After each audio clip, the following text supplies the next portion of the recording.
क्या ईरान दूसरे राउंड की जंग में टिक पाएगा? क्या अमेरिका और इजराइल अब निर्णायक हमला करने वाले हैं? क्या ट्रंप और नेतन्याहू की मुलाकात में तय होगा कि तीसरा राउंड का युद्ध कैसे शुरू करना है? क्या व्हाइट हाउस में होने वाली बैठक से पूरे पश्चिम एशिया का भविष्य तय होने वाला है?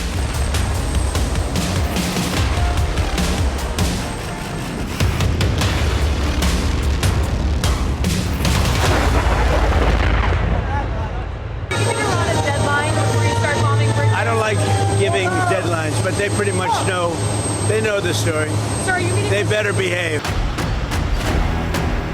तेहरान में लगे एक पोस्टर ने ईरान के बहुत ही खतरनाक इरादे को सामने ला दिया। या ये ईरान की नई चाल है ट्रंप पर सबसे भयानक प्रेशर बनाने की? ईरान के मशहद शहर में एक बड़ा सा पोस्टर लगाया गया जिसमें ट्रंप कॉफिन में लेटे हुए दिखाई दिए। ऐसा लग रहा है कि ईरान ट्रंप को उनकी ही भाषा में जवाब दे रहा है और हथियार के साथ वो अमेरिका के खिलाफ माइंड गेम खेलने में जुटा।